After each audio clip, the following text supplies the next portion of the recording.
what local and state officials today are saying just another example of bureaucracy getting in the way of attacking the oil. Last night we told you that the Coast Guard had sidelined a fleet of 16 Louisiana-owned vacuum barges over safety concerns.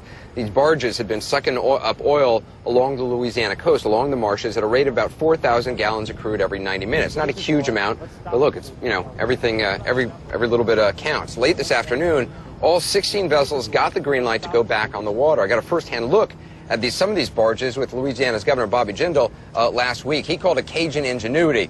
They were his answer to, you know, very slow response from BP about how to actually get the oil off the water without just using absorbent pads, which are very slow. He personally led the crusade to try to get this fleet reinstated.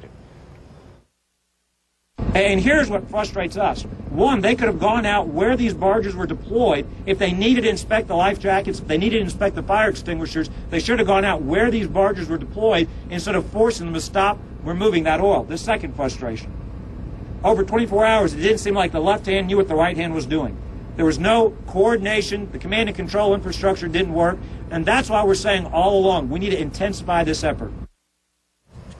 Madeira's been following the story for us. I mean, it does seem to be just a prime example of, you know, some officials saying, well, look, there's no inspection stickers on this, or we need to inspect this, but they could have just inspected it while it's still in the field and operating. That's what Governor Jindal had hoped they had done, and it was really strange. It was kind of this 24-hour window where, at least according to the governor's office, just a lot of confusion. They were actually depending on us, asking us what the Coast Guard was telling us about when these boats would be able to go, these barges would be sent back on the water. Right, because last night the Coast Guard had told us, well, we'll inspect them in the morning.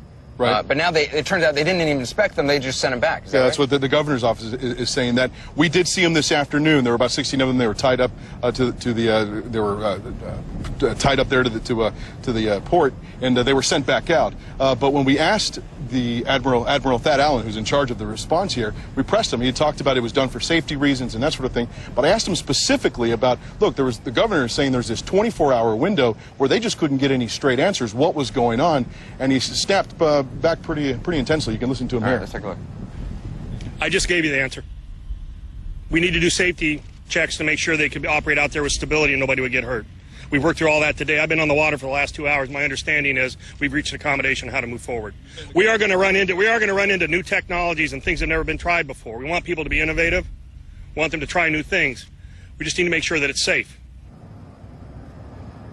Well, he did go on to say that, look, we'll improve communications. There's a lot of different ideas that are being implemented, and it's a wide range along the coast from New Orleans, south of New Orleans, and the Louisiana coast, all the way to the Port St. Joe in Florida. I mean, you can see it both ways. If God forbid, there had been some accident out there on one of these barges, something had sunk or people fall off, then the Coast Guard would get blamed for it. So they want to make sure everybody's safe. At the same time, it does seem to hang up these barges for 24 hours for some sort of inspection, which, according to the governor's office, never even took place. No, that's what they're saying, and they're also saying that, look, we've lost 24 hours. They weren't on there, and they say that the equipment that they put on these barges is starting to suck up a lot more oil. So the numbers we've been talking about, they think that it's going to go up by thousands and thousands more here in the coming weeks. They've got 16 out there now, and 14 that are supposed to be coming. 14 and the governor, back on when I was out there with them days ago, the governor was saying they'd like to, ramp these up so there's more than 100 of them out there, and really attacking this oil with some bigger machines, bigger vacuums, and get up what they can. And they're big into this because these barges are deployed into the marshy grass area. This